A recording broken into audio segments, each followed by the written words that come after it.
JPEG is the best file format in which to optimize a photograph for the web. Your goal when optimizing a JPEG is to make it as small as possible but still retain good photo quality. This photo has been saved as a .psd or Photoshop document file, which is not a web-ready format. To convert a copy of it so that it will display on the web and optimize that copy for fast display, I'll open it in the Save for Web and Devices window. My Save for Web and Devices window happened to open to its 4-up view, but I could work in the 2-up view or in the optimized view alternatively. I'm going to go back to the 4-up view. Here, the original PSD file is displayed in the top left area, and the other 3 areas display previews of how the file will look with different combinations of optimization settings. And the optimization settings are over here on the right. The settings that I choose here on the right will affect only the selected preview. Right now this top right preview is selected, and I can see that because it has this blue border around it. The current format of each preview is displayed at the bottom left of each one, here and here and here. And as you can see, these all happen to be set to GIF right now. Photographs usually don't look very good when they're optimized in the GIF format, as you can see. Look at the banding in the sky here, and the dithering in the sky in this version. The reason photographs don't look good as GIFs is that GIFs allow only a limited number of colors, up to a maximum of 256 colors. And photographs are made up of millions of colors. So when you're optimizing a photograph, it's almost always best to set its format to JPEG. To do that, I'll go up to the Format menu here and change it from GIF to JPEG. As soon as I did that, the selected preview started looking a lot better, particularly as compared to the other GIF previews. But I'm not only interested in the appearance of the photograph, also its file size. And I see under the selected preview that the file size is larger than I would like it to be. It's currently over 64 kilobytes. So my job is going to be to try to get the file size down while retaining acceptable image quality. And the main way to do that to a JPEG in Photoshop is to vary the quality level. The lower the quality, which you can see reported here, the more the amount of compression that will be applied to this JPEG. And the more the amount of compression, the smaller the file size will be. But if I go too far, reducing the quality by compressing the image more will also reduce the photo quality. The current quality setting of 60 is relatively high on a scale of 0 to 100. So I'd like to compare how this image looks with a couple other JPEGs with lower quality settings. A quick way to set all of the previews to JPEG is to go up to the Optimize menu at the top right of this window and choose Repopulate Views from there. Now the bottom right quadrant is set to 15 quality, which is a low quality. And if you look closely at that, you can see that there are some marks around the high contrast edges. I'll zoom in so you can see that better. By holding down the Command key on the Mac, the Control key on a PC, and clicking and dragging out a marquee. So now you really can see those marks around the high contrast edges. And you also can see that there are blocks of color in the tree here. Both of those are called artifacts. And I really think that those artifacts are too pronounced to accept the quality of 15. So I'm going to take a look over here at this preview, which is set to a medium quality of 30. I still see some JPEG artifacts, but they're not as pronounced as in the low quality image.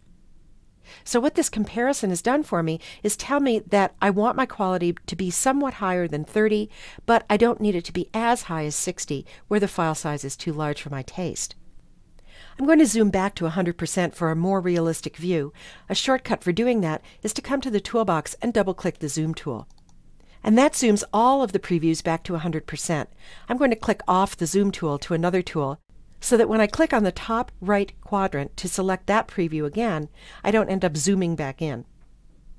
To fine-tune the quality setting of this top right preview, I'm going to go over to the Quality menu, and I can click there and just type a number, or I can click the double-pointed arrow, which brings up this slider. I'll drag the slider to the left slightly, putting it somewhere between 30 and 60. I'll try 50. At 50, the image still looks good, and I've reduced the file size a bit. I could play around with this slider some more, but I'm going to leave it here for now. And by the way, another way to set quality is to go to this preset menu here and choose low, medium, high, etc. But if I want to fine-tune that number, I'll use the quality slider as I just did. So what else can I do to make the file size a little smaller? I can try adding a little bit of blur to this preview, because a blurry JPEG compresses better than a sharp one. I'll click the arrows to the right of the blur field, and I'll drag slightly to the right. Now I don't want to go too far like this because I end up with an overly blurry image. So I usually use a light hand with the blur slider. I think in this case I'm going to put it to 0.2. And then I'll click to close the slider.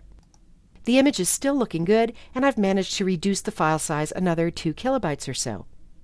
Another thing that reduces file size is keeping the optimized checkbox checked.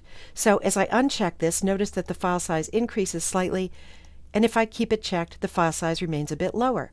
I'm going to leave the color management settings here at their defaults. To learn more about those, you can view the movie on color management in Chapter 1. You'll notice that if I uncheck Embed Color Profile, the file size is reduced by about 3 kilobytes, but as more and more web browsers become able to read color profiles, I like to embed a color profile to make sure that the colors that I'm seeing here in Photoshop are similar to those that my viewers will see out on the web. I'm going to address this metadata setting in a separate movie later in this chapter. And I don't have to worry about the color table because there is no color table to deal with when I'm optimizing as JPEG. The color table only comes into play with GIFs and PNGs, as you'll see in later movies in this chapter. There's only one more thing that I could do in this window to reduce file size, and that would be to reduce the width and the height of the image. But many times I can't do that because I need to optimize to particular dimensions to fit my web design. If I do need to get the file size down lower, I could cancel out of this dialog box and go back into Photoshop to reduce the contrast and/or the saturation of the original image, because images with low contrast and low saturation tend to compress to a lower file size as a JPEG.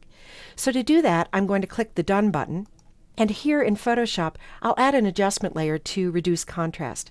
I'll go to the Brightness Contrast adjustment, and I'll drag the contrast slider down. I'll put this at about maybe -25. I think the image still looks good at that contrast level. Then I'll click this green arrow to go back to the adjustment icons, and I'm going to select the hue saturation icon. Here in the hue saturation controls, I'll lower the saturation slightly, maybe to about -15. I like the look of the image like that. And notice in the Layers panel there are 2 new adjustment layers that are doing the job of reducing saturation and reducing contrast. I like to use adjustment layers to make adjustments like this rather than direct adjustments because adjustment layers remain editable and they don't permanently change the pixels of the photograph on its layer. Now I'm going to go back to the Save for Web and Devices window and see if that has saved me any file size. And it has. Now my JPEG is down to just over 44 kilobytes. I'm satisfied with that, but there may be a time when I need to bring my file size down lower, and I know exactly the number to which I need to bring it. So let's say that I need this file to be, say, 36 kilobytes. In that case, I can go back to this Optimize menu, and from here choose Optimize to File Size. And in this dialog box, I can change the desired file size to the number that I need, say 36 kilobytes, and click OK. And that brings my file size down where I need it. I think the image looks okay, not as good as it did a few minutes ago, but acceptable. And you can see that the quality setting has changed as well. Now it's down to 40. Now that I'm satisfied with my optimization settings, I'll save the file by clicking the Save button. And in the Save Optimized As dialog box, I'll choose the location to which I want to save, in this case my desktop. I'll make sure that format is set to images only, and I'll take a look at the name of the file, which comes from the original file, and on which there's now a JPEG extension. And then I'll click Save. Out on my desktop, I can see the copy of the file that I've created as a JPEG. I'll open that in Photoshop by double-clicking it, and notice that the original PSD file is open as well. To see both these files together, I'll go up to the Arrange Documents menu, and I'll click the 2-up tab. The original PSD photo is on the left, and the optimized JPEG is on the right. I think the quality of the JPEG is fine. It's not as perfect as the original, but I did realize a significant file saving by compressing the photo to a JPEG format with the settings that I chose. One more thing that I like to do here is to go back to the Photoshop copy of the file and save it with those 2 additional adjustment layers so that it reflects the changes that I've made to the JPEG. Then in the future, if I ever need to make any additional changes to the image, I'll come back to the PSD copy and make my changes there and then re-optimize as a JPEG. So I'll click on the tab of the Photoshop document and I'll choose File and Save. One last thing, you may be wondering why I didn't just save a copy of this photo as a JPEG from the File Save or File Save As command. The reason is that those commands usually result in much larger files than I can get out of the Save for Web and Devices window, and they don't offer the comparative views that I can see there.